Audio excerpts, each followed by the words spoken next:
Bismillahirrahmanirrahim. Assalamualaikum warahmatullahi wabarakatuh. Alhamdulillahirabbil alamin. Alhamdulillahilladzi arsala rasulahu bil huda wa dinil haq liyuzhirahu 'alad dini kullihi wa kafa billahi shahida. Asyhadu an la ilaha illallah wahdahu la syarika lah wa asyhadu anna Muhammadan abduhu wa rasuluhu la nabiyya ba'dah.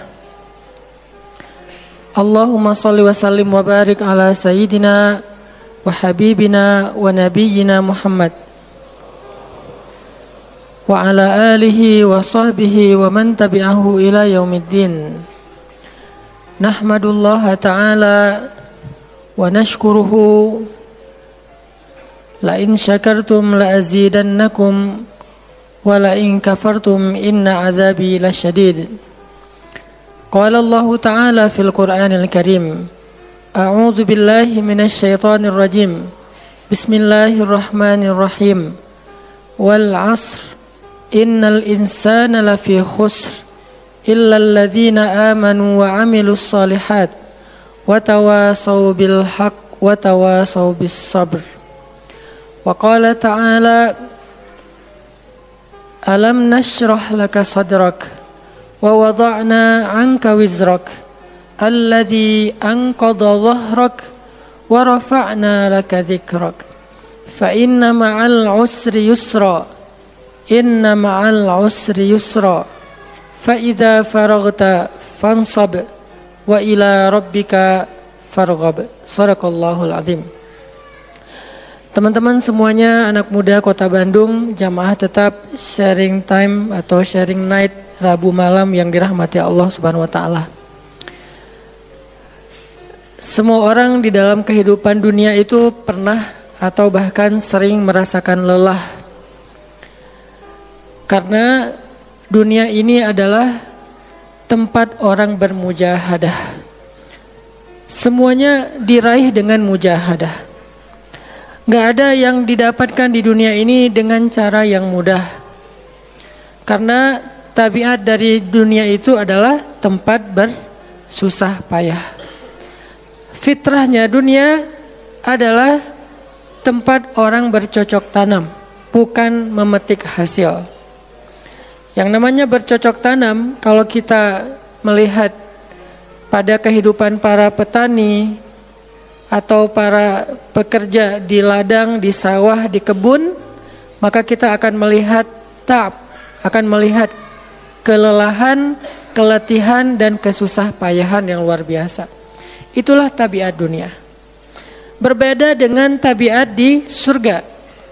Di surga itu semuanya akan didapatkan dengan cara yang mudah. Bahkan sebagian riwayat mengatakan seorang perempuan di surga apabila inginkan seorang anak, maka Allah Subhanahu wa taala akan memberikan anak kepadanya saat itu juga tanpa harus bersusah payah mengandung selama 9 bulan. Saat ini pengen punya anak dengan spesifikasi tertentu, maka saat ini juga dia akan diberikan anak bayi tanpa harus mengandung 9 bulan lamanya, tanpa harus susah-susah menyusui. Allah akan datangkan untuk dia bayi yang dia sukai, kemudian Allah datangkan orang-orang yang akan, pelayan-pelayan yang akan merawat dan membesarkan bayi itu untuk dia. Karena di sana dia adalah seorang ratu yang tidak perlu lagi bersusah payah. Di surga itu ketika seseorang menginginkan makanan, maka Allah Subhanahu wa taala mendatangkan untuknya makanan dengan cara yang sangat mudah. Bahkan ketika dia menginginkan buah-buahan, maka pohon itu akan menunduk untuknya sehingga dia bisa memetik buahnya tanpa harus bangun dari tempat duduknya jika dia menginginkan itu. Tetapi kalau dia menginginkan sesuatu yang lebih, misalnya dia ingin berjalan-jalan di kebun-kebun di antara banyak kebun surga, lalu dia ingin merasakan memetik pohon sendiri sambil membawa keranjang-keranjang yang indah, maka Allah juga akan memperkenankan keinginannya. Kaifa yasha, sebagaimana yang dia inginkan. Berbeda dengan dunia. Di dunia, apapun yang kita inginkan itu harus melalui mujahadah, melalui ikhtiar. Bahkan ketika kita ingin menjadi orang yang sekedar tidur-tiduran pun, Allah Subhanahu wa taala mentakdirkan tidur pun lelah. Tidur aja capek. Duduk capek. Ada orang yang duduknya capek akhirnya dia berdiri. Ya. Ada orang yang capek berdiri akhirnya pengen duduk. Kapan duduknya capek pengen berdiri? Salah satu yang sering saya alamin itu kalau lagi naik pesawat. Apalagi pesawat penerbangan 9 jam, 10 jam itu pasti capek banget duduknya tuh. Sehingga kita menginginkan seandainya ada uang kita pengen duduk di kelas bisnis. Tapi karena nggak mampu membeli tiket yang 3 kali lipat lebih mahal di kelas bisnis, ya nggak apa-apa lah di kelas yang biasa ekonomi. Tapi ketika lelah 4 jam, 5 jam pesawat berjalan itu udah luar biasa lelahnya, akhirnya berdiri mondar-mandir di antara lorong pesawat. Artinya duduk aja capek. Nggak ngapa-ngapain, suruh duduk doang. Nggak seperti orang dulu yang berangkat haji atau umroh naik kapal, lewat darat, pas sampai di laut naik kapal dengan ontanya, dengan kudanya. Orang dulu mencari ilmu itu dengan mujahadah yang luar biasa. Dengan naik onta berminggu-minggu, ini naik pesawat cuman 9 jam, capek. Yang nggak ada guncangan, biasanya guncangannya cuman pas di awal sama pas mau landing doang. Di atas udah jarang ada guncangan karena dengan ketinggian tertentu dan pesawatnya besar. Tapi itu juga capek. Naik kereta coba, dari Jawa ke Bandung misalnya. Sebutlah dari Semarang, dari Malang, dari Surabaya naik kereta 10 jam. Itu aja capek. Nggak usah jauh-jauh, Bandung Jakarta aja 3,5 jam. Itu pun capek. Atau kita naik mobil, nggak perlu nyetir, pakai online, duduk aja di belakang atau di sebelahnya si driver. Perjalanan setengah jam dari tempat kerja kita ke rumah atau dari rumah ke tempat kerja, ke kampus, ke sekolah gitu. Itu aja capek. Artinya dunia itu memang kayak gitu tabiatnya teman-teman. Tabiat dari dunia itu adalah lelah. Sehingga kalau ada orang yang menghindari capek dengan tidak ngapa-ngapain, itu hal yang agak klise dan naif. Bagaimana dia bisa menghindari lelah? Bagaimana dia bisa menghindari ta'ab? Bagaimana dia bisa menghindari bosan? Bagaimana dia bisa menghindari dalam keadaan susah payah? Sedangkan dia masih berada di sebuah tempat, bumi, dunia yang tabiatnya memang tempat bersusah payah dan lelah. Satu-satunya cara menghindari lelah yang tidak perlu lagi bersusah payah itu hanyalah masuk surga. Tetapi kan itu tidak terjadi sekarang. Kita harus meninggal dulu dan kita belum mau. Ada yang mau meninggal masuk surga sekarang? Kalau dijamin sih insya Allah ya. Masalahnya gak ada jaminan. Kalau para sahabat enak, mereka dapat jaminan.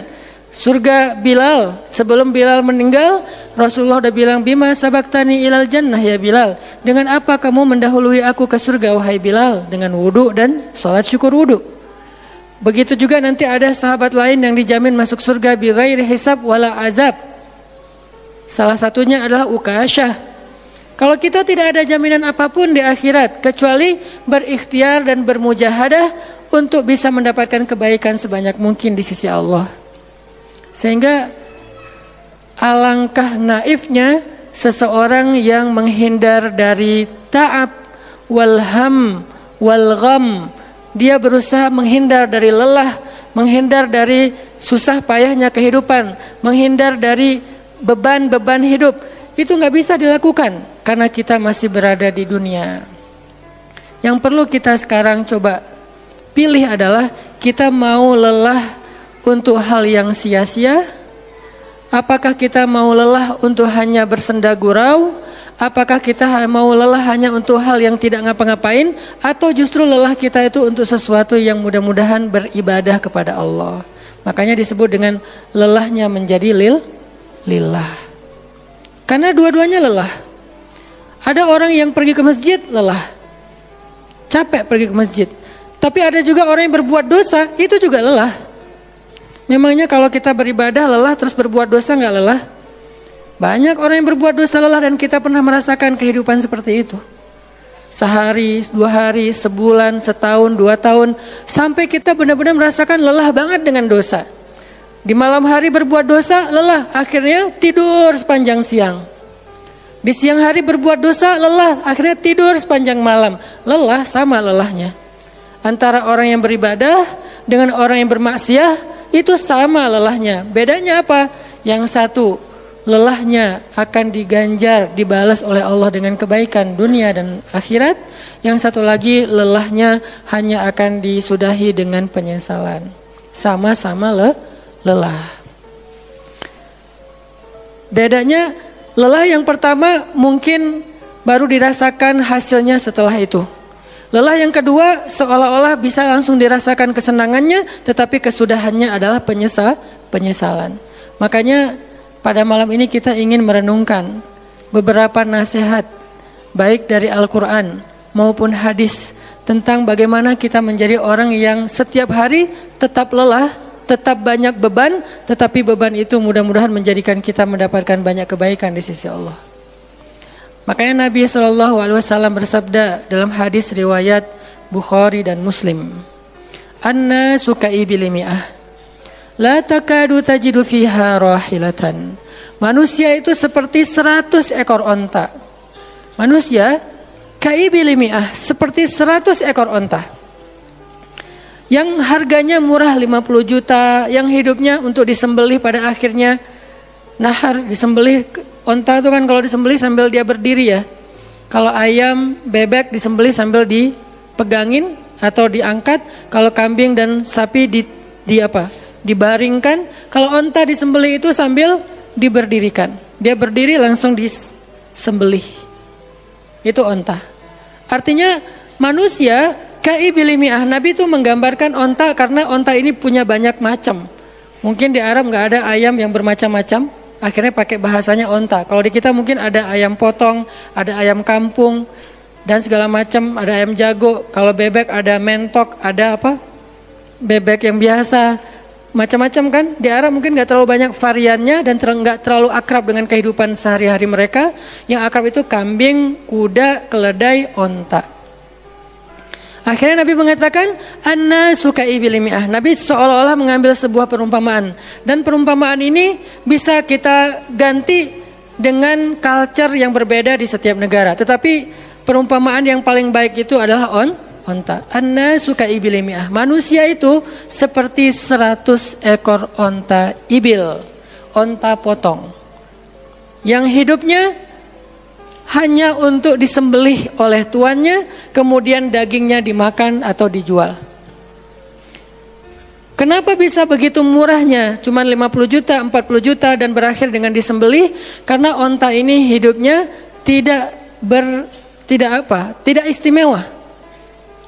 Dia hidup hanya untuk makan, minum, tidur dan berkembang biak. Cuman itu misi dari kehidupan dia. Makan, minum, tidur, berkembang biak. Udah itu doang. Setiap hari kerjanya makan aja. Lihat hewan ternak ngapain? Merumput aja setiap hari. Gak ada hewan ternak yang tiba-tiba dia lagi ngapain? Lagi sholat. Gak ada. Hewan ternak misalnya lagi ngebantuin tetangga. Gak ada. Hewan ternak lagi menjenguk yang sakit. Gak ada. Hewan ternak yang lagi menyelesaikan hajat saudaranya. Hewan ternak yang lagi dengerin curhat. Gak ada. Kenapa? Karena tugas misi kehidupan mereka itu cuma diciptakan untuk makan, minum, tidur, berkembang biak. Udah. Ini namanya kalau di antara onta namanya ibil. Yang hidupnya itu sesederhana itu. Nggak ada yang rumit, nggak ada yang terlalu berlebihan. Dan an-nasu, manusia secara umum mirip dengan ibil.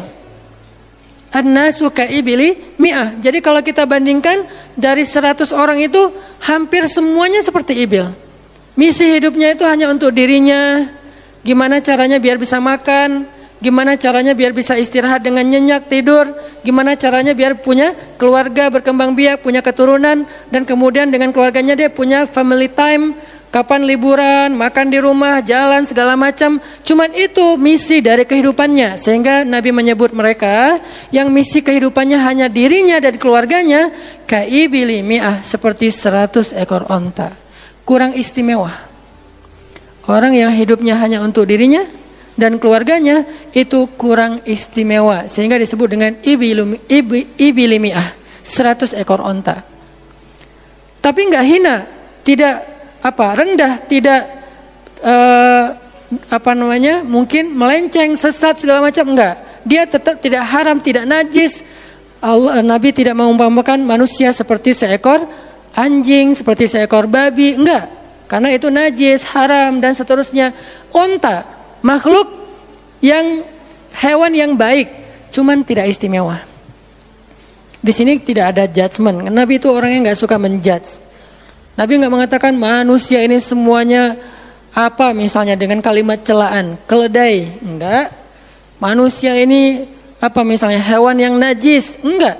Nabi mengatakan an-nasu kaibil mi'ah, manusia itu seperti 100 ekor onta. La takadu tajidu fiha rahilatan. Hampir-hampir di dalam 100 ekor onta itu kamu enggak mendapati satu pun onta yang dikenal dengan nama rahilatan, rahilah. Rahilah itu dari kata rihlah. Rihlah itu udah jadi bahasa Indonesia, rihlah. Kemudian di Inggris-Inggriskan jadi traveling, trip, segala macam. Rahilah dari kata rihlah. Apa itu rahilah? Onta yang bertugas untuk membawa beban tuannya dalam perjalanan panjang, baik itu berdagang maupun berperang. Dia punya misi lain selain makan, minum, berkembang biak, terus dipotong. Enggak. Misinya lebih keren. Apa? Membawa beban. Membawa beban tuannya. Itulah rahilah. Sehingga punggungnya adalah punggung yang berkah, karena di atas punggung itu ditaruhkan beban terus menerus oleh tuannya. Berangkat bebannya apa, pulangnya beban apa. Karena orang dulu kalau berangkat niaga, berdagang ke luar negeri, itu tuh bukan berangkat bawa beban, pulang nggak bawa apa-apa karena udah diuangkan, enggak. Mereka barter konsep perdagangannya. Kalau berangkatnya bawa kain, pulangnya nanti bawa karpet. Berangkatnya bawa gandum, pulangnya nanti bawa sutra misalnya. Tetap aja ada beban karena mereka berangkat jual apa misalnya ke Syam, dari Mekah ke Damaskus. Nanti pulangnya dari Damaskus ke Mekah bawa lagi barang-barang Damaskus yang bisa dijual di Mekah. Pas berangkat bawa barang Mekah yang bisa dijual di Damaskus, pas pulang membawa barang Damaskus yang bisa dijual di Mekah. Li'ilafi Quraisy ilafihim rihlatash syita'i was-saif. Rihlah syita'i was-saif. Mereka melakukan rihlah pada musim dingin dan musim panas. Itulah ilafu Quraisy, kebiasaan orang-orang Quraisy. Ilafu Quraisy, kebiasaan tradisi orang Quraisy. Apa tradisinya? Berdagang di musim dingin dan di musim panas. Barang dagangannya beda-beda. Kalau musim dingin yang dibawa itu bahan-bahan jaket, bahan-bahan untuk menghangatkan tubuh. Bahan-bahan yang kalaupun dia bawa makanan yang biasa dimakan di musim dingin yang menghangatkan tubuh. Kayak misalnya jenis bubur di Arab itu ada namanya adas. Dan itu disebutkan di dalam Al-Quran, di Al-Baqarah. Wa adasiha wa basaliha, ada adas, ada bawang. Adas itu salah satu makanan kesukaan orang Arab di musim dingin. Karena kalau makan adas kayak bubur gitu, dia badannya menjadi hangat. Jadi kayak menghangatkan tubuh gitu. Artinya syita'i was-saif, di musim dingin dan di musim panas, dua-duanya ada barang yang didagangkan. Dan itu adalah ilafu Quraisy, kebiasaan tradisi orang-orang Quraisy. Rihlah. Siapa yang akan dibawa rihlah? Apa yang akan membawa barang dagangan mereka ketika rihlah? Namanya onta rahilah. Onta yang mengangkut beban barang tuannya. Rahilatan. Sehingga onta ini adalah onta yang lebih kuat fisiknya. Onta ini onta yang lebih tangguh perjalanan walaupun mengalami badai. Onta ini onta yang lebih kuat ingatannya sehingga dia menghafal jalan yang dilaluinya. Walaupun terjadi badai dia nggak tersesat. Jarang onta rahilah tersesat. Biasanya yang tersesat itu ibil. Ibil kalau ditaruh di tengah padang pasir, terjadi badai, terus bekas jalannya ketutup dengan pasir, dia bingung. Itu ibil. Sehingga kalau kita baca cerita-cerita tentang orang yang tersesat di padang pasir, rata-rata istilahnya kalau nggak jamal ya ibil. Kalaupun ada onta rahilah yang tersesat, berarti badainya parah banget. Kalau ada hadis onta rohilah tersesat, berarti badainya parah banget. Artinya rohilah ini ingatannya kuat. Dia kalau lewat satu jalan, setahun kemudian lewat lagi dia masih hafal. Itu rohilatan. Dalam teknologi sekarang kita nyebutnya dengan map. Ada banyak platform aplikasi map digital yang membuat kita bisa menghafal jalan. Dan diupdate terus, jalan ini sekarang macet segala macam. Rohilatan punya kemampuan membaca jalan walaupun mungkin berbeda dengan teknologi sekarang. Itu namanya rohilatan. Ini kata Nabi, la takadu tajidu fiha rohilatan. Manusia itu seperti 100 ekor onta. Dan di antara 100 ekor onta itu atau 100 orang itu, hampir kamu tidak mendapati satupun yang bernama rohilatan, yang mampu mengangkat beban lebih. Sehingga di sini Nabi SAW seolah-olah mengajarkan kita, memotivasi kita agar belajar menjadi rohilah. Manusia itu baru istimewa kalau dia menjadi rohilah, kalau dia mengangkut banyak beban, kalau dia menjadi orang yang paling banyak bermanfaat untuk orang lain. Makanya muncullah hadis, khairun nas anfa'uhum linnas, inna ahabban nasi ilallah anfa'uhum linnas. Dua riwayat hadis yang berbeda. Sebaik-baik manusia, kalau dalam analogi yang pertama, sebaik-baik onta adalah rohilatan. Bukan ibil, bukan nakoh, bukan jamal. Sebaik-baik onta rohilatan. Kenapa kok rohilatan? Karena dia yang paling bermanfaat. Soalnya dia yang paling banyak mengangkut beban. Sehingga dengan analogi tentang onta rohilah, kita menerjemahkan hadis khairun nas, sebaik-baik manusia, dengan istilah khair. Arti khair itu memberi lebih, arti khair itu bermanfaat. Khairun nas anfa'uhum linnas, sebaik-baik manusia yang paling bermanfaat untuk orang lain. Dalam riwayat yang lain, inna ahabban nasi ilallah, sesungguhnya orang yang paling dicintai Allah di antara manusia, anfa'uhum linnas, yang paling bermanfaat untuk orang lain. Itu yang paling dicintai Allah di antara manusia. Muncul lagi hadis yang mirip, inna ahabbal a'mali ilallah sururun tudkhiluhu ala qalbi muslim, sesungguhnya perbuatan, amal soleh, aktivitas, pekerjaan yang paling disukai Allah di antara yang kita lakukan dalam kehidupan sehari-hari adalah membahagiakan hati orang lain. Ini semuanya hadis-hadis yang memiliki makna yang sama, yaitu menjadi pengangkut beban. Lelah Ustadz, lelah. Enggak ngangkut beban, lelah juga. Ngangkut beban, lelah juga. Cuman bedanya, orang yang lelah tanpa mengangkut beban, hidupnya penuh dengan keluh kesah, tidak ada yang menghargai, tidak dimuliakan, akhirnya dia ngeluh. Ada kan banyak orang yang ngeluh karena merasa dirinya nggak dihargai orang lain. Tetap aja ngeluh. Ada juga yang ngeluh karena terlalu banyak beban. Padahal dua-duanya sama-sama ngeluh, kenapa nggak memilih yang lebih baik? Memangnya kalau kita nggak ngangkut beban, kita nggak akan berkeluh kesah? Ngeluh. Ngeluhnya mungkin bukan capek, ngeluhnya nggak ada yang hargai. Dan itu udah sunnatullah. Kalau kita pengen dihargai, pengen dimuliakan, kita harus menjadi orang yang paling rohilah, yang paling banyak ngangkut beban. Nggak bisa kita jadi ibil tapi pengen diperlakukan seperti rohilah, itu nggak bisa. Kita tuh ibil, hidupnya untuk diri sendiri, nggak bantu siapa-siapa, nggak peduli dengan siapa-siapa, harta kita nggak bermanfaat untuk orang lain, pikiran kita nggak bermanfaat untuk orang lain, lisan kita tidak bermanfaat untuk orang lain, wawasan kita tidak bermanfaat untuk orang lain, apalagi tenaga kita nggak bermanfaat untuk orang lain, skill kita nggak bermanfaat untuk orang lain, semua tentang diri kita hampir tidak bermanfaat untuk orang lain, lalu kita ingin dihargai seperti orang yang paling bermanfaat. Ini naif, klise, nggak ada seperti ini, bukan sunnatullahnya. Karena seseorang itu diberi balasan sesuai dengan mujahadah. Al-jaza ala qadril masyaqqah, balasan tergantung susah payahnya dalam berikhtiar. Siapa yang mujahadahnya lebih, maka rewardnya lebih, jazanya lebih.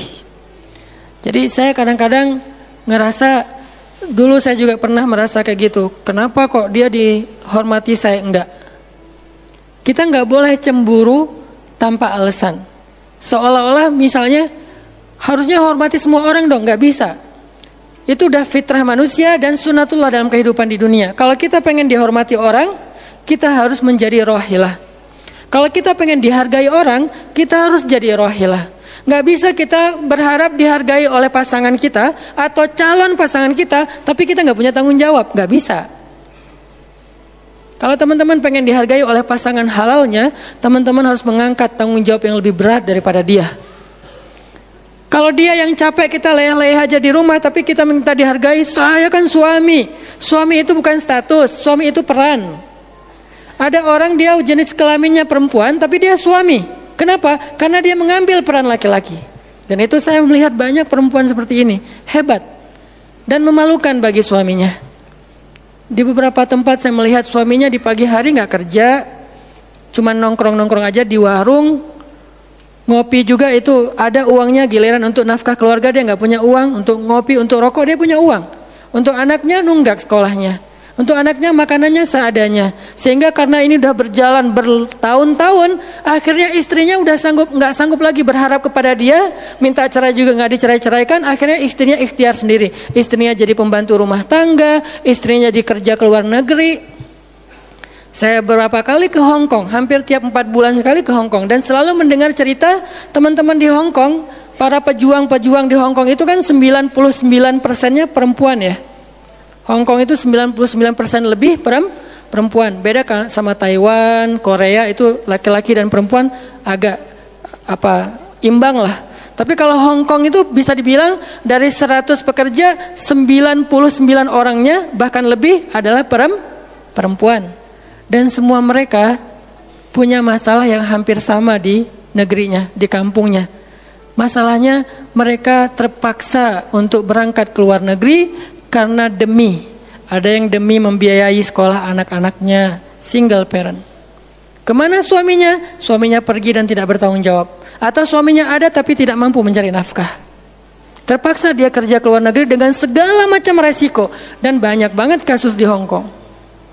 Siapa juga yang mau jauh-jauh dari keluarganya, apalagi punya anak masih kecil ya.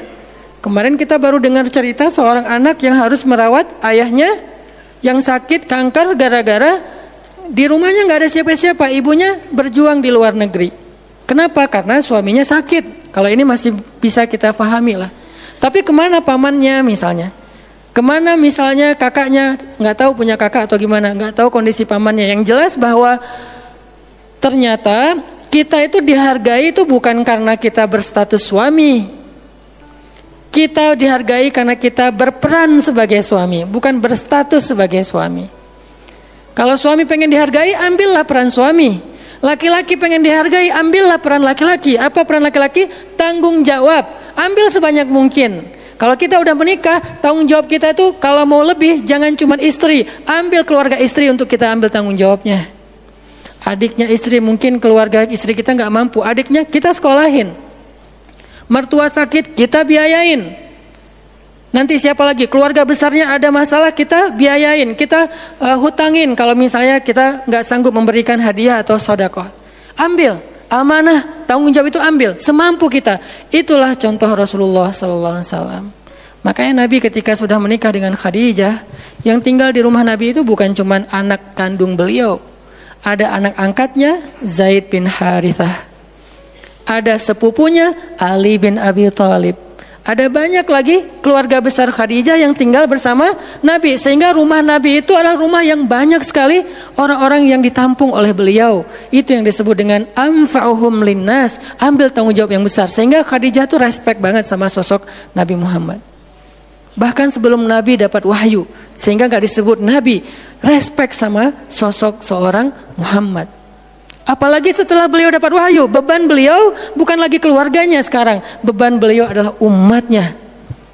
Yang diurus oleh Nabi bukan lagi keluarga sekarang setelah dapat wahyu, umat.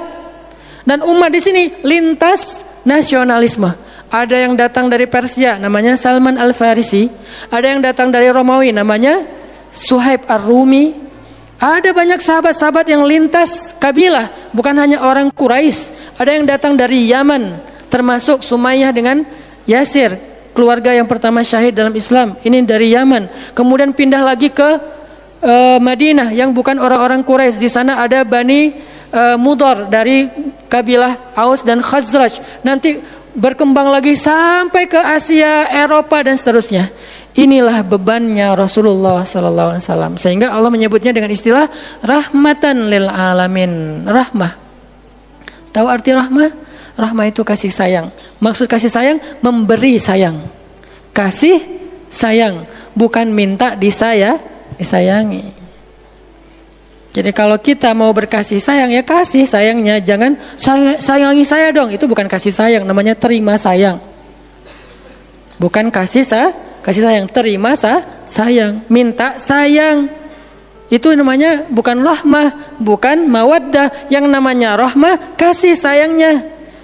Kalau kita nggak punya sayang, berarti kita nggak punya rahmah. Apa bentuk sayang kita? Perhatian. Apa bentuk sayang kita? Perasaan. Apa bentuk sayang kita? Dengan harta. Itu sayangnya. Dan Nabi, wa ma arsalnaka illa rahmatan lil alamin. Tidaklah kami mengutus engkau Muhammad kecuali untuk menjadi kasih sayang kepada alamin. Arti rahmah dalam tafsiran yang lebih luas menyelesaikan hajat manusia seluruh alam. Seluruh alam. Itulah kenapa Nabi Muhammad menjadi orang yang paling mulia. Karena yang diambil bebannya itu bukan satu keluarga Khadijah. Bebannya itu bukan satu kota Makkah. Bebannya itu bukan cuma orang Arab. Alamin. Sehingga Allah mengatakan, wa rafa'na laka dzikrak. Kami angkat engkau menjadi manusia yang paling mulia. Karena beban yang diambilnya paling berat. Apa beban Nabi? Apakah cuma ceramah? Enggak cuma ceramah. Kalau cuma ceramah gampang. Saya pernah menjadi penceramah dan saya pernah menjadi programmer dalam dakwah. 8 tahun saya ceramah di Bandung. Gampang banget. Dan kalau mau nyaman jadi ustadz, mending saya jadi penceramah aja. Gampang banget. Diundang-undang, Ustadz mau dijemput? Ya jemput dong, jemput. Ya, Ustadz kan dijemput. Jarang kita jalan sendiri, seringnya dijemput. Dan karena dia pengen memuliakan kita, dia cari di tempat itu siapa yang punya mobil paling bagus untuk menjemput Ustadz. Kalau di kampung, cari siapa yang punya mobil baru yang tahun misalnya 2018 lah, kalau nggak ada 2019. Saya punya, ya udah pinjam ya untuk jemput Ustadz. Oh boleh saya senang, jemput. Kalau perlu yang punya mobilnya sekaligus jadi supirnya, jemput Ustadz. Enak jadi penceramah. Jemput, tunggu di depan rumah, nggak langsung ketok. Kenapa? Nggak enak mau ngetok, biar Ustadznya santai aja. Ustadznya keluar dibukain pintu. Terserah mau duduk di depan, duduk di tengah. Kalau Ustadznya duduk di tengah, nggak ada yang di sebelahnya, kosong. Mau goler-goler, mau jungkir balik, bebas. Ustadz. Saya pernah ngalamin masa kayak gitu. 8 tahun, mudah banget, diundang-undang, semua wajah tersenyum, nggak ada yang cemberut, namanya juga Ustadz. Selamat datang Ustadz, alhamdulillah bisa ketemu sama Ustadz, silakan, duduk dikasih makanan yang paling baik, dihidangkan segala macam, minuman aja 5 jenis. Sampai bingung nih mana yang mau diminum. Ustadz mau apa? Kadang-kadang beberapa teman-teman panitia yang sangat udah pro banget nanya. Ustadz itu nanya ke asisten lah atau siapa manajemen, kalau dia punya manajemen. Ustadz itu sukanya makanan apa? Disediakan makanan kesukaan Ustadz. Kalau ke Bandung Ustadz senangnya makan apa? Disediakan makanan khas Bandung kesukaannya Ustadz. Dicari dari restoran terbaik yang ada di kota itu. Ini perlakuan terhadap Ustadz. Nyaman banget kalau ceramah tuh. Ceramah berapa lama? Terserah Ustadz. Kalau lagi mood 3 jam. Kalau enggak lagi mood 45 menit. Ustadz kok ceramahnya cuma sebentar? Saya lelah sekali. Oh enggak apa-apa Ustadz, istirahat ya Ustadz, sehat terus ya Ustadz. Doain. Pulang dianterin. Maaf dikasih amplop, transport segala macam. Kadang-kadang wah ngasihnya cukup untuk 2 bulan makan. Masya Allah enak. Kalau cuman yang disebut dengan rahmatil alamin itu cuman ceramah, itu bukan rahmatil alamin. Walaupun itu salah satu kebaikan. Tapi kemudian setelah 8 tahun saya berdakwah dengan ceramah, saya mengubah konsep dakwah saya menjadi programmer. Memprogram masjid. Al-Latif. Saya ngomong dengan Pak Iman beri saya kesempatan memprogram Al-Latif. Bikin gerakan, bikin dakwah. Bukan masjid yang memprogram, kemudian Ustadz mengisi. Itu salah. Menurut saya Keliru kalau masjid membuat program, ustadz cuma mengisi program itu. Keliru. Ustadz yang program, masjid fasilitasi, nanti insya Allah akan berkah. Alhamdulillah Pak Iman, Ketua DKM Al-Latif sepakat. Ya udah ustadz silahkan, mangga, dikasih waktu 2 tahun. Kalau nggak ada perubahan diambil alih. Dalam 2 tahun kita coba program dari awal. Bikin gerakan anak muda, pemuda hijrah lahir waktu itu. Mulai programming, gimana caranya biar masjid rame. Dari yang cuma 20 orang kajian setiap Rabu malam, dari dulu udah Rabu malam. Yang hadir berapa orang? 20 orang. Kalau Persib lagi main, libur. Semua pada nonton. Malah sering lagi libur. Kadang-kadang Persib nggak main. Terus yang main siapa? Yang main Piala Eropa kah, Piala Champion kah, Liga Eropa, Piala Dunia, libur. Akhirnya berkembang pelan-pelan jadi setengah masjid, satu masjid, membludak keluar masjid sampai ke Jalan Cendana. Akhirnya pindahlah ke masjid ini. Kenapa? Karena udah nggak nampung, nggak enak juga dengan tetangga karena parkirnya kemana-mana. Kan kita pindah ke sini karena Al-Latif nggak nampung. Nah, ketika dakwah berubah menjadi programmer, bebannya beda. Udah nggak kayak dulu, nggak beda. Pergi taklim, pergi sendiri. Bahkan berkorban dengan harta sendiri, bareng-bareng dengan teman-teman. Semuanya lelah, kita meeting sampai tengah malam. Emangnya gampang membuat tren hijrah? Gak mudah teman-teman. Kita harus meeting, mikirin. Sekarang tambah lagi beban yang lain. Barisan Bangun Negeri. Para ustadz berkumpul, bikin gerakan bersama. Kita bikin Barisan Bangun Negeri. Dikasih amanah untuk jadi amirnya. Mikirin apa yang harus kita lakukan. Program pertama saya bilang less waste. Isu lingkungan. Kenapa? Kita pengen jadiin masjid sebagai 911. Tapi pelan-pelan, gak bisa langsung. 911 ini nanti kalau ada masalah di masyarakat, tetangga masjid yang ditelepon masjid. Anak saya sakit, telepon masjid. Ada yang meninggal, telepon masjid. Ada yang pingsan, telepon masjid. Ada yang baru diputusin, telepon masjid. Sampah ini udah darurat. Bandung ini hanya batas deadline penanganan sampah kita kalau kata Pemkot itu sampai 2023. Kalau kita nggak punya alternatif, ini akan jadi masalah besar. Jakarta, saya kemarin ke Jakarta sampai 2022, lebih cepat sedikit daripada Bandung. Artinya mereka hanya bisa menampung sampah sampai 2022. Sisanya kalau nggak ada solusi alternatif, maka akan terjadi masalah besar, tumpuk sampah di depan rumah masing-masing selama nggak usah sebulan, seminggu aja gimana rasanya? Nggak ada yang ngambil sampah di depan rumah kita. Seminggu aja.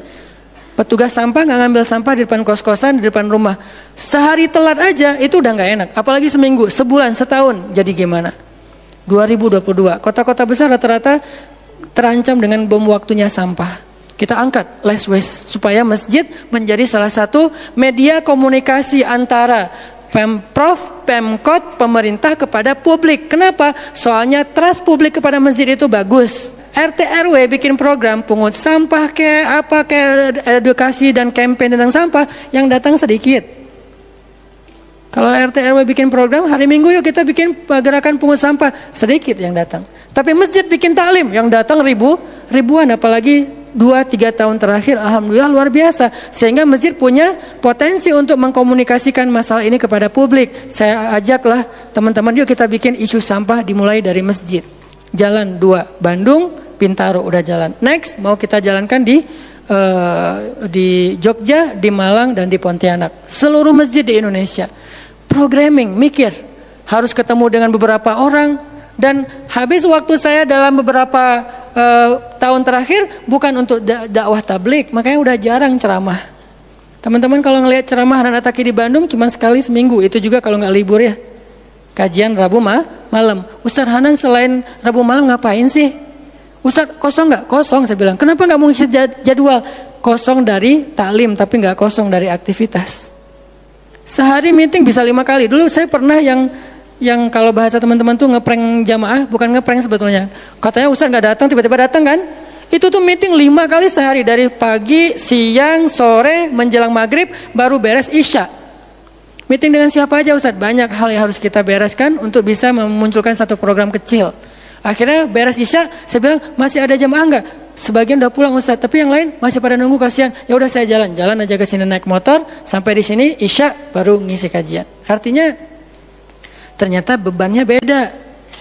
Tapi rohilatan, itu yang disebut dengan dakwahnya Nabi. Saya baru mengambil sebagian kecil dari banyak varian dari dan instrumen dakwah Nabi itu cuma sebagian kecil, memprogram, baru masjid. Nabi itu alamin loh. Gimana mengubah kota Mekah yang dulunya kemusyrikan merajalela, perzinahan merajalela, kemudian anak perempuan dibunuh karena dianggap membawa sial, riba luar biasa, banyak yang dibunuh gara-gara gak mampu membayar hutang, dan perbudakan, dan banyak lagi masalah sosial. Bukan hanya masalah akidah dan ibadah. Akidah dan ibadah itu adalah inti masalahnya, kemudian merembet ke masalah sosial, biasanya kayak gitu. Kalau akidahnya melenceng, biasanya sosialnya rusak. Walaupun gak selalu kayak gitu juga sih. Karena ada di beberapa negara yang akidahnya mereka syirik, tapi sosialnya bagus. Walaupun ada problem sosial lain yang mungkin gak perlu dibahas di sini. Yang jelas awalnya berawal dari kemusyrikan, kemudian berkembang menjadi masalah ekonomi, sosial, dan seterusnya.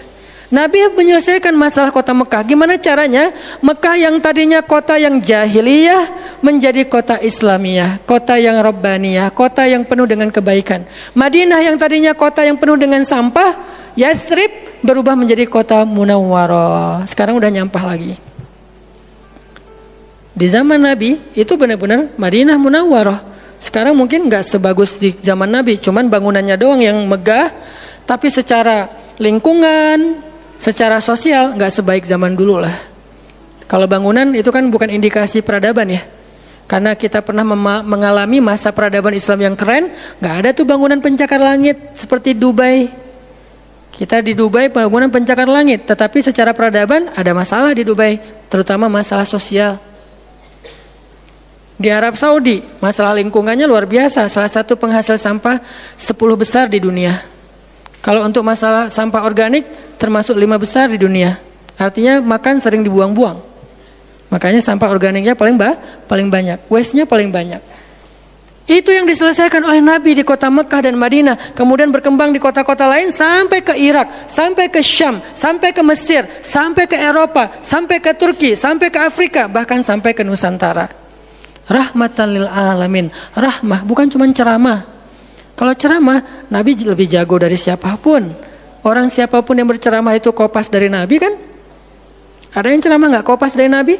Nggak ada. Kopas dari Nabi Musa? Enggak, kecuali diriwayatkan dari Nabi Muhammad, kemudian baru Nabi Muhammad meriwayatkan dari Nabi Isa dan Nabi Musa. Semuanya kopas, copy paste dari Rasulullah SAW. Artinya kalau mau ceramah, bahan Nabi itu banyak banget. Dan kalau Nabi mau ceramah, yang ngundang pasti banyak banget. Jadilah Nabi dai sejuta umat. Capek pasti setiap hari 5 kajian. Nabi lagi di mana? Lagi di Syam. Sampai 2 tahun ke depan jadwal ceramah penuh. Kalau Nabi mau kayak gitu. Tapi ternyata Nabi bukan cuma ceramah, memprogram umat. Ada yang masalah datang ke Nabi, ya Rasulullah, saya diceraikan oleh suami saya dengan bahasa kamu bagi saya seperti ibu saya, zihar. Nabi bingung nih, gimana nih zihar? Kok suaminya gitu banget sih sama dia? Ya udah, berarti kamu sudah diceraikan oleh suamimu. Sabar ya, dinasihati, disabar-sabarin sama Nabi. Dia pulang turun ayat surat Al-Mujadalah tentang bab zihar. Ada lagi yang datang rame. Dia yang salah, saya yang salah, dia yang salah. Akhirnya didamaikan sama Nabi. Nabi mau takbir nih, pergi ke masjid mau sholat berjamaah. Mau takbir, ya Rasulullah, di Bani Salamah ada masalah, mereka hampir berperang. Gak jadi takbir, pergi ke Bani Salamah menyelesaikan hajat mereka. Datang-datang jamaah udah sholat, Nabi sholat yang jamaah yang kedua. Artinya rahmah, ngambil beban umat. Belum lagi nanti beban umat yang tertindas di antara Bani Israel, di luar negeri, di Yaman, di Syam. Yang Nabi mengutus para sahabat untuk menyelesaikan hajat-hajat mereka. Makanya Nabi mengatakan, siapa yang datang kepada saudaranya untuk menghilangkan masalahnya, maka Allah akan menghilangkan masalah orang ini nanti di akhirat. Makanya beban Nabi itu berat banget teman-teman. Kalau kita baca sirah Nabi, luar biasa. Nabi itu lelah banget. Sampai para sahabat meriwayatkan Nabi itu dulu sebelum dapat wahyu, beliau seger gitu. Setelah dapat wahyu tetap ganteng, tetap keren, karena memang aslinya udah dari sononya keren ya. Cuman udah ada guratan lelahnya tuh terasa di wajah beliau. Lelah banget. Sampai Nabi itu pernah sampai Allah bilang gini, "Fala'allaka bakhi'un nafsaka 'ala atharihim." Hampir saja engkau mencelakai dirimu gara-gara mereka. Mas, apa maksudnya? Kok Nabi hampir mencelakai dirinya gara-gara mereka? Itu maksudnya apa? Saking terbebannya Nabi dengan kondisi umat, hampir-hampir Nabi itu sakit keras, hampir-hampir Nabi itu binasa, celaka, meninggal demi mikirin nasib umat. Kayak gitu banget coba. Itu namanya rohilatan. Kita belum sanggup untuk memikul beban umat sedunia. Makanya minimal kalau kita nggak ngambil beban umat sedunia dengan tangan kita, minimal dengan pikiran kita aja. Kita mikir nggak sih nasib Palestina? Atau kita masih nganggap bahwa itu beda negara? Kalau beda negara, oke. Apakah kita memikirkan mereka karena kemanusiaan? Masa kita mau bilang mereka bukan manusia? Kan sama-sama manusia. Harusnya kita merasakan apa yang dia rasakan karena kita sama-sama manusia, punya perasaan yang sama. Kalau kehilangan akan sedih, kalau melihat kezoliman juga enggak akan kuat, kalau dizolimi juga akan sakit. Kita mikir enggak tentang Palestina? Kita mikir enggak nasib Suriah? Kita mikir enggak nasib Rohingya? Kita mikir enggak nasib Yaman? Apakah gara-gara kita mikir tentang mereka lantas kita jadi radikal dan teroris? Sejak kapan kita memikirkan nasib orang yang tertindas tiba-tiba jadi radikal? Apakah orang yang tidak memikirkan orang lain hanya dirinya sendiri berarti orang yang baik? Justru makin banyak kita mikirin nasib mereka, kita makin rohilatan walaupun belum sanggup menyelesaikan hajat mereka, mikir doang. Dengan kita lihat postingan yang terakhir di Idlib, bagaimana anak bayi kehilangan kakinya gara-gara kena bom dari tentara Rusia. Kita belum sanggup ngasih solusi sebagai pribadi maupun sebagai bangsa, belum sanggup. Pertama jaraknya jauh, kedua memang kita juga belum punya kemampuan untuk itu. Tapi kita berharap suatu saat Indonesia ini harus sanggup menyelesaikan masalah dunia. Kenapa? Kita ini punya potensi peradaban, bangsa yang besar. Masa kita mau jadi kerdil terus ngikutin bangsa lain? Kita ini bangsa besar, umat Islam terbesar di dunia. Dan orang Indonesia itu pinter-pinter, profesornya banyak, saintisnya banyak, orang kayanya banyak, keren Indonesia nih. Kenapa Indonesia yang keren kayak gini cuma ngurus diri sendiri aja nggak bisa? Harusnya ngurus dunia, bukan ngurus diri sendiri. Itulah Islam yang sebenarnya. Kita ngurus Rohingya, gimana caranya Rohingya punya tempat tinggal? Kita urus Suriah, kita urus Palestina. Lalu apakah kita memikirkan tetangga kita? Teman-teman lihat deh, salah satu yang mungkin proyek kecil lah. Ini yang karena yang saya tahu, karena istri sendiri yang ngerjain. Lihat rumah teduh Sahabat Iin. Setiap harinya ada yang meninggal dengan kanker ovarium yang gede banget, ada yang kanker yang dulu yang saya bawa Ustaz Abdul Somad keliling di Bandung tuh, seorang anak muda yang udah meninggal, seminggu setelah Ustaz Abdul Somad mengunjungi dia, Rian namanya, meninggal dunia. Alhamdulillah dia sempat ketemu dengan Ustaz Abdul Somad, sempat dinasehati, mudah-mudahan di akhir hayatnya dia setelah dapat nasihat dari UAS, dia jadi sabar, jadi balik lagi ke Allah sehingga husnul khatimah. Datang kita ketemu dengan Rian, habis ininya. Gara-gara apa? Gara-gara pernah kecelakaan di laut, terus jadi kayak kanker kulit, luar biasa. Itu parah banget. Dan itu nggak satu kasus, banyak. Di Jawa Barat aja udah banyak banget, apalagi Indonesia. Apakah kita mau mengambil beban itu? Atau kita bahkan melihat juga nggak mau, karena ngerasa nggak kuat, nggak berani. Terus kapan kita kuatnya? Kalau kita nggak kuat, namanya bukan rohilah. Yang namanya rohilah itu harus kuat, dikuat-kuatin kalaupun nggak kuat. Sudah seberat apa beban yang kita ambil selain, dan itu nggak bisa di apa ya bahasanya, diambil sebagian dibuang sebagian yang lain, enggak. Minimal kalau yang di dekat kita mengambil bebannya sampai menyelesaikan hajatnya dengan harta, mungkin dengan skill, dengan network, dengan minimal dengan sosial media kita repost, ya ada yang bisa bantu ini enggak. Kalau yang di luar negeri karena kita nggak sanggup menyelesaikan, minimal dengan pikiran dan doa. Kasihan yang mereka, doain terus karena doa kita itu ngaruh. Jangan berpikir mendoakan mereka itu nggak ngaruh itu. Mempercepat datangnya pertolongan Allah. Minimal dengan doa kita, Allah kuatkan hati mereka. Minimal. Dengan doa kita, Allah kuatkan hati saudara kita di Yaman, yang kelaparan di Syam, di Palestina, di Rohingya, di Turkistan, yang masih dalam campnya orang-orang komunis. Minimal doa kita menguatkan hati mereka. Kan berarti membantu. Ada orang yang ketika dapat musibah, kita datang nggak bisa ngasih solusi, tapi begitu kita nasihati lalu kita doakan, itu udah membantu dia, minimal hatinya jadi lapang. Kemudian kita doakan, dia merasa diperhatikan. Bukankah itu sebuah bantuan? Dan itu rahilah. Semuanya aja yang di luar negeri kita pikirkan, apalagi yang di dalam negeri, semampu kita. Makanya nama barisan kita tuh Barisan Bangun Negeri. Kalau ditanya, apa Ustadz tujuan bikin gerakan Barisan Bangun Negeri? Ya bangun negeri. Masa masih ditanya ya? Karena masih ada yang nanya, ngapain sih tuh ustadz-ustadz ngumpul mau bangun negeri? Itu udah jelas dari namanya juga. Terus santrinya ngapain? Namanya Santri Bangun Negeri. Ustadznya Barisan Bangun Negeri, ada 2 nama. Para guru, saya pelan-pelan pengen ngumpulin para guru-guru yang seleting. Supaya kita barengan. Ngumpulin pelan-pelan. Namanya Barisan Bangun Negeri. Nanti teman-teman yang ngikutin para guru, para santri, namanya Santri Bangun Negeri. Jadi kalau ditanya mau ngapain, mau bangun negeri. Programnya apa? Pertama, program isu lingkungan. Nanti naik lagi isu sosial. Naik lagi isu healthcare, kemanusiaan, kesehatan, dan seterusnya. Kan itu tugas pemerintah, kita nggak mau menyalahkan siapapun, udah capek berdebat. Tugas kita sekarang, siapa yang pengen jadi rohilah? Itu yang dilakukan para guru kita sekarang teman-teman, di Barisan Bangun Negeri. Mikir, kemarin saya 40 jam nggak tidur. Dari Bandung ke Jogja. Di Jogja ada acara, udah beres acara, kita ada meeting yang penting banget, yang bikin saya sesak sampai sekarang. Itu ada diskusi yang saya tidak bisa sampaikan ke publik. Itu diskusi dari jam 11 malam sampai jam setengah 4 subuh. Kenapa diskusinya sampai malam Ustaz? Karena besok kita semuanya udah pada bubar. Udah pada pulang masing-masing ke negerinya, sehingga gak sempat ketemu. Ketemunya kita cuman malam Selasa. Selasa subuh pesawatnya udah mulai ada yang pesawat jam 5, jam 6, jam 7. Jadi malam itu harus kita selesaikan meeting kita. Meeting lah kita sampai jam setengah 4 subuh. Beres meeting langsung ke bandara. Saya dengan salah satu ustadz ke bandara berdua, naik flightnya pas bareng.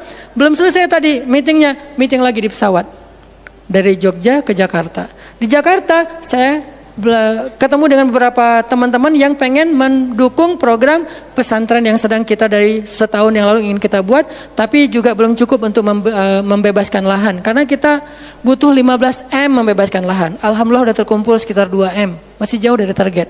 Baru membebaskan lahan, belum membangun. Akhirnya bahasa istri saya ngamen di Jakarta dari pagi, siang, sore, malam pulang. Di kereta juga diskusi lagi sama istri karena ada beberapa program yang harus kita bereskan. Sampai rumah jam 12 malam. Jadi 1 hari setengah. Hampir 2 kali 24 jam baru istirahat. Itu kalau programming. Beda dengan ceramah. Diundang ke Jogja. Ustaz, ceramahnya di Jogja. Oke, jam berapa? Isya. Ya udah, saya datangnya maghrib. Terbang jam 5 sampai di sana maghrib. Ceramah, beres ceramah saya tidur. Gampang kan? Beres ceramah jam 11 malam, balik ke hotel, dipesankan hotel sama panitia. Hotelnya mau yang gimana Ustaz? Terserah, yang dekat-dekat aja biar nggak capek di jalan. Oh ya Ustaz, dikasih hotel biasanya yang enak, yang deluxe. Masuk ke hotel, mandi air hangat, ya. Beres mandi air hangat, pesan makanan online. Karena tadi belum makan, misalnya kalau telat makan juga, pesan datang ke kamar. Kadang-kadang saya cuma pesan 1 jenis, mereka pesan 3 jenis. Saya belum makan, lapar, boleh nggak pesan sate? Oh boleh Ustaz. Datang sate, datang mie godok, datang apa, banyak. Semuanya ditaruh di depan kamar. Ustaz, ini udah ada makanannya. Masya Allah makanannya banyak gini. Kalau cuma ceramah, habis makan jam 12, tidur. Bangun sholat subuh, beres subuh, olahraga. Ya, karena di hotel, treadmill. Beres treadmill, berenang. Beres berenang, breakfast. Beres breakfast, terbang ke Bandung. Kan enak ya? Kalau cuman ceramah. Jadi kerjanya cuman 1,5 jam pas ceramah. Itu juga santai. Namanya juga ceramah gampang. Tapi kalau programming, buat program kayak tadi ceritanya, meeting gak beres-beres. Sampai enak dengan meeting. Kopi entah berapa gelas. Ada yang digulaan, ada yang gak digulaan. Ada yang pakai susu, ada yang gak pakai susu. Sampai diistilahkan yang gak pakai susu kopi akhi, yang pakai susu kopi ukhti. Semua jenis kopi. Artinya rohilatan. Ternyata memang benar kata Nabi, manusia itu seperti 100 onta, sedikit yang rohilatan. Makanya sekarang kita mau milih, mau jadi rohilatan atau mau jadi 100 onta. Dimulai dari hal yang kecil. Saya ngajak teman-teman, yuk kita jadi rohilah. Kita angkat beban negeri kita, beban bangsa kita. Saya pengen banget masjid itu jadi kayak rumah teduh. Sekarang yang menjalankan pasien kanker kurang mampu se-Jawa Barat, salah satunya rumah teduh itu. yang sekarang ada 15 rumah dengan sekitar 300 pasien. Yang setiap kali operasi itu 40 juta. Karena kalau pakai BPJS antrinya setahun. Sehingga harus pakai jalur normal. Dan beberapa di antara mereka belum sanggup untuk membayar cicilan BPJS sehingga nunggak nggak bisa pakai. Kita selesaikan. Harusnya itu dilakukannya oleh masjid. Kenapa? Karena potensi zakat, infak, sedekah, kenceleng masjid gede. Jangan cuma dipakai buat renov. Jangan cuma dipakai buat pengumuman hari Jumat. Kenceleng minggu ini 300 juta. 300 juta di sebelah masjid ada orang lapar. Berarti ngapain 300 juta teh? Harusnya 300 juta itu kenceleng minggu ini. Harusnya 300 juta. Tapi tinggal 10 juta. Kenapa? Beban umat diangkat semua sama masjid. Itu cita-cita kita, pengennya masjid itu menjadi, makanya ada hashtag masjid peradaban. Apa masjid peradaban? Masjid rohilah, masjid yang mengangkat beban umat, bukan cuma membuat program jihad, pengajian hari Ahad. Udah lewat lah masa kayak gitu-gitu, udah gak keren. Nih saya tantang masjid-masjid yang ada di Indonesia, jangan hanya fokus dengan ta'lim. Ta'lim itu udah banyak dan mudah melakukannya, kurang challenging. Coba masjid mikirin masalah sekitarnya, satu masjid mikirin satu RW kalau masjidnya kecil. Kalau masjidnya masjid kecamatan, mikirin satu kecamatan. Kalau udah beres dengan kecamatannya, gak ada lagi masalah, pergi ke kecamatan sebelah. Kolaborasi dengan masjid kecamatan sebelah, yuk selesaikan masalahnya. Bisa banget kalau masjid mau.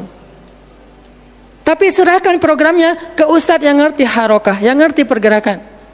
Dan sekarang udah banyak ustadz yang ngerti pergerakan. Baru kita akan melihat Indonesia yang luar biasa. Terus apa yang bisa kami lakukan Ustadz? Yuk bareng-bareng dengan saya, dengan pemuda hijrah, dengan para guru barisan bangun negeri, kita bangun deh Indonesia semampu kita.